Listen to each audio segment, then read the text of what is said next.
Hey, it's Randy Kings of the Word Vomit Podcast, and I'm here in Santa Clara, the Convention Center, for Hydra Comic-con 2017.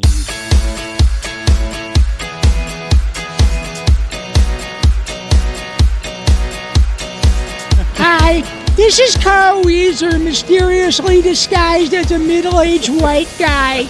I'm here with my friends Sean, Randy, and Emmanuel, and we are doing the Word Vomit Podcast. So if you're going to have words and you're going to vomit, then you should listen to the Word Vomit Podcast.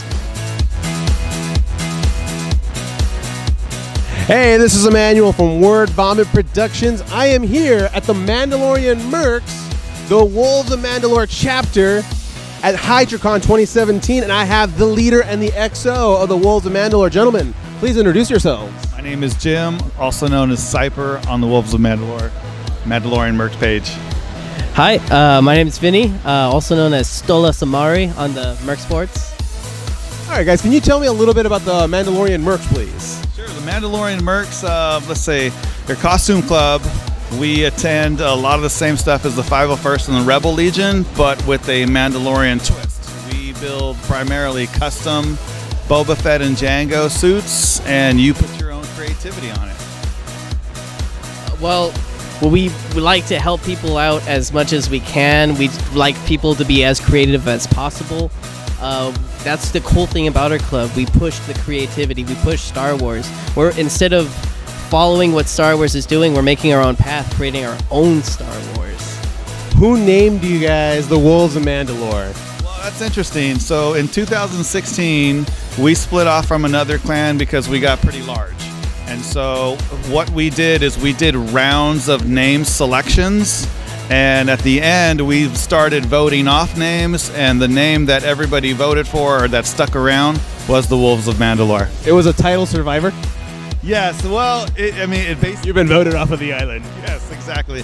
And that floated to the top, and everybody liked the whole mystique. Like, you know, we are an arm of the Mandalore, and when things get really, really bad, he calls us. And when did the Mandalorian Merc start? Oh, wow. I believe... it started 10 years ago, so 2007, Tom Hutchins decided that there was a need for a Mandalorian presence in the Star Wars costuming community, and that's kind of how it all started. Well, the story behind it is Tom Hutchins had a guild on Star Wars Galaxies, and he had just a bunch of people in Mandalorian armor, and he was like, well, I guess we could do this in real life. And that's what they did, yeah. Yeah. Oh, very nice, guys. And how long has the Wolves of Mandalore chapter been open? Oh, so 2016 was our first year. So yeah, we just had our first year anniversary in June, beginning of June. So yeah, we've been kicking around and trying to teach people how to build this stuff for free. Nice. So you actually show them how, but do you guys also custom make them yourself? No, what we do is we teach people where to buy the materials and where to buy the supplies, and then they come over once a month to my place where we have what's called armor parties, and that's basically like a big barbecue. We cook and people bring over their supplies, and we show them how to build this stuff for free. More like I cook, and then Jim does all the cutting. Yes. That's the job of the XO. That is the job of the XO. He's our chef. He's our chef. Yeah, no, you can reach us either through the Mandalorian Mercs website, and then you go to a clan locator, and you can find the Wolves of Mandalore. You can also go to Twitter, Facebook. We're all over under Wolves of Mandalore or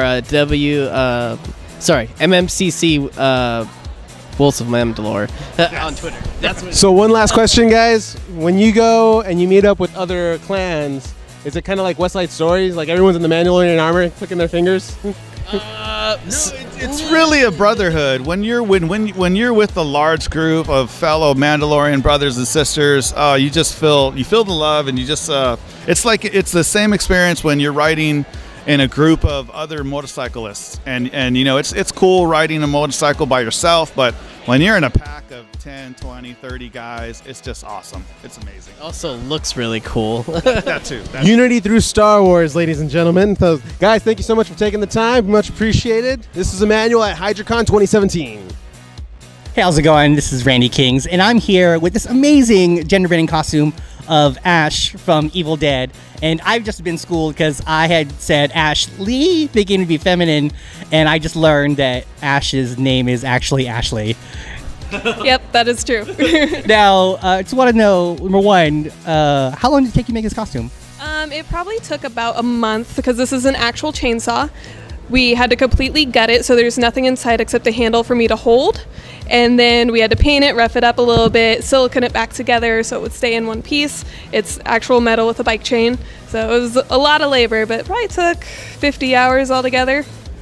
That looks amazing. And the fact that you can carry it around, I've seen you. How long have you been at the convention for? It's for 3 hours now. Okay, and it's not too much heavy or labor. I've seen some amazing costumes here, and I look at them like, how are you doing this? It weighs probably about 8 pounds. At the end of the day, my arm's a little longer than the other one, but it's not too bad. I'm really sorry, I didn't actually catch your actual name. My name is Mandy. Hi, Mandy, you look fantastic. I saw you, we just called you from across the hall. Thank you for stopping by and talking to us from the Word Bomb podcast. Do you have any Instagram or Facebook you want to put out there? I do. My Instagram is at StagelighEyes, just like it sounds, nothing fancy. All right, well, thank you very much. And, for Ash from Evil Dead, this is Randy Kings. I'm Sean Vander with Word Vomit Productions. Guys, I'm asking two Thors some very important questions here. Very Thor things. So, all right, Thors? Yes. All right, Thor Ragnarok's coming out. Yes. Your thoughts? My hair. Your hair? What about your hair? Is it... I mean, because he, cut it short and whatnot? This moment of my entire life. Okay. I mean... I heard the news, and 20 people texted me within an hour asking me if I was going to cut my hair. Okay. And I think more asked him. You cutting your hair? On the flip side, I offered to cut my hair and wanted to, and a lot of people forbade me. So The deciding factor is when Captain America texted him, called him, emailed him, and Facebook. Facebook, yeah. We have Facebook on Asgard now. Yeah, Facebook. Okay. It's hard to figure out. But, that answers another question I have, because Asgard has Facebook, but Cap knows how to use Facebook as well? Yes, he does. I think Spider-Man taught him. Oh, that would make sense. Okay. All right. Well. He's taught us all a lot. He's young, so. Okay. Dang. But you don't have a cell phone? No, I have a Raven. Raven. He still laughs that I use the old systems, but, it works. I guess I would, make sure that nobody's hacking your call or whatnot. Absolutely. You don't know that you could be sending secret messages. My bird goes from point A to point B without any stops. I normally just fly there, go visit. All right, but where are you sending the Raven to? Anywhere I need assistance. Okay. I send messages to my father when I can't go home and have to be here and take care of things. Okay. Well, right here with the West Coast Avengers, of course. Oh, yeah. All right, now for all the serious stuff, how long did it take you guys to make these costumes? This one? I was working on it last night, trying to change the bracers around so that they don't move when I do the hammer. When you're chucking the hammer at people. Actually, the same hammer. You want to see it? His is a little more weathered than mine. Yes. It is the same one. We got it from an amazing prop maker. Okay, this one looks like it has been chucked at a few people before. Yes, it has. A lot of children have taken it from me and beaten me with it because children are worthy. So, okay, children are worthy. Yes, children of the planet are always worthy. They're pure of heart. Nice. Well, I can't think of anything else. You want to try and lift the hammer? Touch Thor's hammer. Touch it. So long as he's holding it, it'll work. There you go. There we go. He's somewhat working. I'm afraid he's going to drop it and I'm going to hit the ground. In answer to your question, this suit wasn't made by me. It was made by Andy Ratter, and he sold it to me. So I needed an extra suit. I have about 4, and they've broken down over the years, and they do get a lot of battle damage. So a lot of kids take this hammer and beat me with it. So it suffers battle damage. Fortunately, he's new and polished, and he will suffer battle damage soon enough. Some super glue. So, That does seem like more of Avengers Thor armor here. This one's Age of Ultron. yes. Age of Ultron. And this is the original Thor movie. Okay. Okay, nice. I'm digging. Can I touch your hammer? You absolutely may. Swear, my arm's gonna go right out of the socket. It's not even fair. If I let go. No. No! Okay, cool. All right, cool. All right. This is Sean Vander for Word Vomit Productions.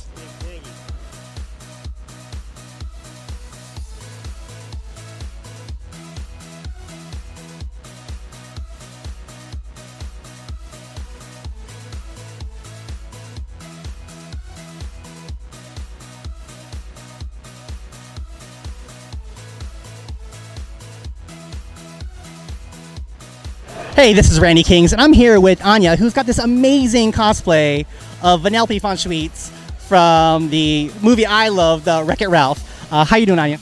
I'm good. How are you, Randy? I'm doing really great. Now, I've got to ask, how long did it take to make this costume? It took a week, and we finished it just last night. Wow, just last night. Okay, that's great.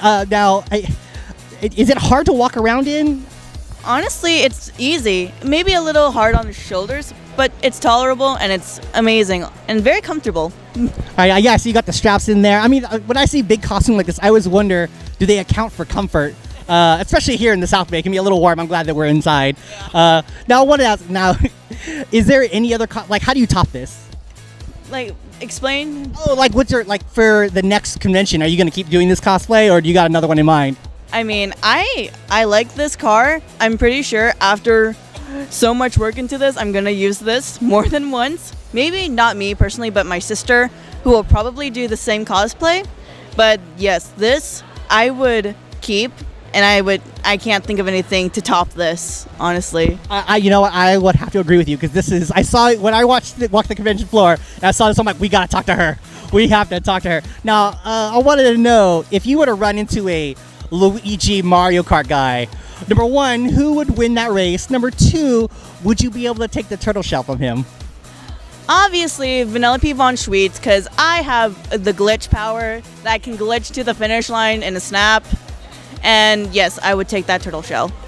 You totally take that. You give him the side eye. Oh yeah. Well, I haven't seen a guy do that here, and I would totally have loved to see that happen. But I got nothing to say. This is so amazing to see this. I'm Randy Kings from the Word Vomit Podcast, and I'm here with Anya. And thank you very much. Bye. As Yakko and Pinky and Raphael and Donatello and Carl and a bunch of other critters banging around in this old melon. Thank you very much, all of you guys and your fans, for paying attention. Those of us who are lucky enough to make a living doing essentially what used to get us in trouble in high school, really appreciate that you guys have kept these characters alive, and we don't take it for granted. Thank you very much for paying attention, you guys. We love you. Ladies and gentlemen, Rob Paulson. Thank you, everybody.